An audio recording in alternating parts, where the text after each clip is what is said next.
Arm comes from the Latin arma, meaning weapons, tools. The root is seen in such English words as arms, i.e., weapons, armed, and army. It has nothing to do with the limb that starts at your shoulder. The name for that kind of arm comes from the Latin word meaning shoulder. Armada, a large group of warships or boats. The U.S. Navy hopes to build an electric armada, a new generation of ships driven by electric power. A Spanish word that originally meant simply armed, armada, is now used in Spanish-speaking nations as the name of their national navies. In English, the word usually has historical overtones. The Great Armada of 1588 was a 120-ship fleet sent by Philip II of Spain in an attempt to invade Elizabethan England. It was defeated when British forces lit 8 ships afire and sent them sailing into the Armada's midst, then blocked the passage to the south so that the remaining ships were forced to sail northward around Britain in order to return home, causing dozens more ships to be wrecked in the stormy northern seas. Today we sometimes use the word humorously for fleets of fishing boats, rowboats, or canoes. Armistice, an agreement to stop fighting a war, a truce. Ambassadors from 3 neighboring countries were trying to arrange an armistice between the warring forces. Just as the solstice is the time of year when the sun, Latin, sol, stands still, an armistice is an agreement for armies to stop where they are and lay down their arms. The word is associated with the truce that marked the end of World War I on the Western Front, where the Allies had confronted Germany, in 1918. The day of the ceasefire, November 11th, the 11th day of the 11th month, was for many years called Armistice Day. Today it's known as Veterans Day in the US and as Remembrance Day in Canada and Australia. Armory, a place where weapons are made or stored. The great military rifles known as the Springfield 30.06 and the M1 were developed at the Springfield Armory in Massachusetts. An armory has traditionally been a military storage compound where machine guns, rifles, pistols, ammunition, parts, and accessories are kept. In the U.S., National Guard and Reserve units often use armories as training headquarters in peacetime. Ever since George Washington established the country's first armory in Springfield in 1777, arsenals and armories of the Army Ordnance Corps have had a remarkable history of arms manufacture. Disarming, tending to remove any feelings of unfriendliness or distrust.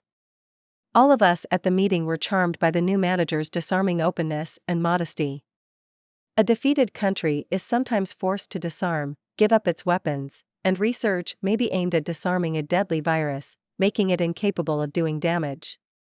But the meaning of the adjective disarming isn't quite so physical.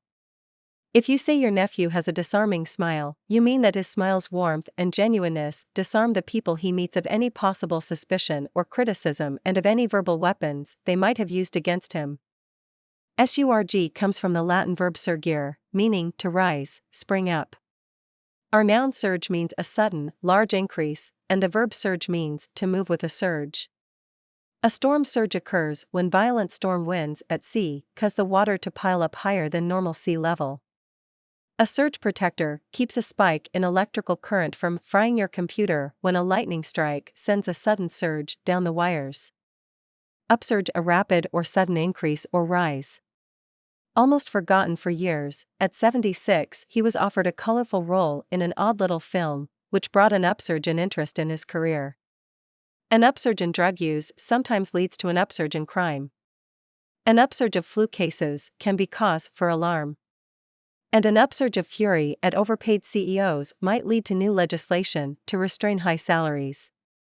We seem to use upsurge more in negative contexts than in positive ones, but not always. We usually welcome an upsurge of consumer confidence, an upsurge in new car sales, or an upsurge in the stock market. Insurgency, a usually violent attempt to take control of a government, a rebellion or uprising.